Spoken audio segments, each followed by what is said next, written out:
안녕하십니까. 2부 문을 열겠습니다. 4분기의 첫 거래일 어떻게 우리가 시작을 해야 할지 2부에는 중점적으로 도움 말씀을 드리겠는데요. 그보다 먼저 3분기에는 어땠는지 되돌아보는 것이 필요하겠죠.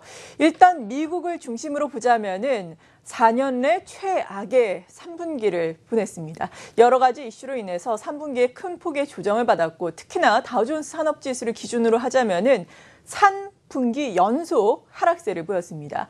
3분기 연속 하락세를 보인 것, 연속적인 하락세로 보자면은 2007년의 금융위기 이후에 최대의 하락세를 보인 것이다라고 우리가 평가를 해볼 수가 있겠는데요. 다우존스 산업지수의 역사가 119년이나 된다고 합니다. 119년 역사상 3분기 연속 지수가 조정을 받은 것은 한 20번 정도 있는 일이라고 하는데 이제는 관건은 4분기에는 과연 지수가 어떻게 출발을 하면서 과연 이 조정 양상을 뒤집을 수 있을지 여부이겠죠. 일단 3분기 마무리는 긍정적으로 지었습니다. 다우존스 산업지수, 나스닥 지수, S&P 500 지수 일제히 상승 마감을 했는데 문제는 또 펀더멘탈이 좋아졌다라기보다는 저가 매수세 혹은 쇼 커버가 들어왔기 때문이다라는 부분입니다.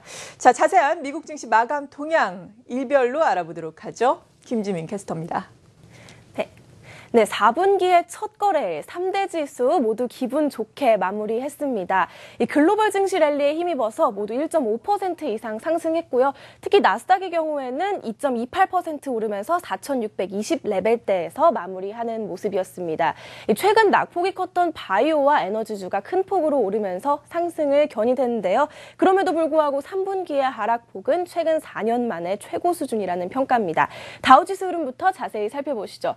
이날 발표된 경제지표는 엇갈린 흐름을 보였습니다. 미국 중서부 지역의 제조업 경기 시카고 PMI 지수 48.7을 기록하면서 전문가 예상치와 전월 기록 모두를 밑돌았는데요. 이 50을 하회하면서 경기가 위축됐음을 보여줬습니다. 이 신규 주문 감소로 인한 것으로 풀이가 되고 있고요. 반면 9월 민간 신규 고용은 20만 명을 기록하면서 예상치를 웃돌았는데요. 이로써 고용시장이 개선되고 있음을 나타냈습니다. 다우의 경우에는 장 초반부터 좋은 흐름으로 출발해서 이 오후 한때 잠시 낙폭을 키웠다가 다시 상승 전환하면서 1.46% 오른 1.46% 강세로 마무리했습니다. 이 쉐보론과 인텔 3% 이상 상승했고요. 월트 디즈니와 나이키 2.8% 오르면서 상승을 견인했습니다. 이 반면 대표 세제업체인 P&G는 이러한 상승장 속에서도 0.5% 조정받으면서 마감했습니다.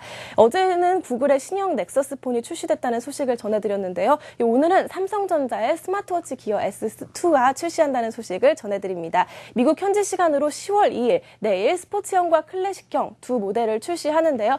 이번 기어 S2는 삼성의 첫 번째 원형 모델로 기본 모델인 스포츠형의 경우에는 299.99달러에 출시가 됩니다.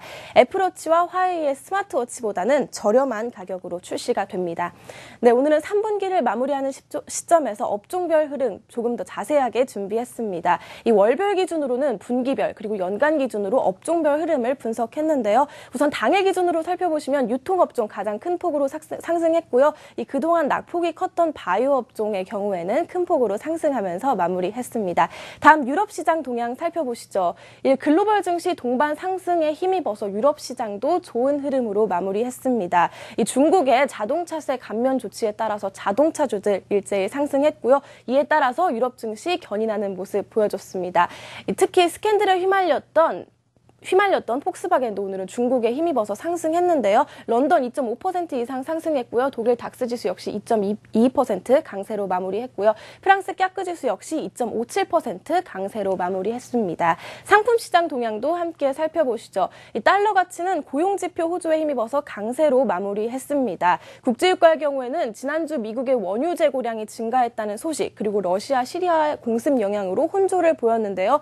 미국의 지난주 원유 재고량 400만 배럴 증가했다는 소식에 WTI의 경우는 0.31% 약세를 보였고요. 반면 브렌트의 경우에는 러시아가 시리아 공습했다는 영향 소식에 0.29% 강세로 마무리했습니다. 금값의 경우에는 글로벌 증시 상승과 달러 강세에 힘입어서 어제에 이어서 오늘도 하락하는 모습 보여줬습니다. 나흘째 하락인데요. 9월 한 달 동안만 1.5%가량 하락하면서 마무리했고요. 오늘 경우에도 하락하면서 마무리했습니다.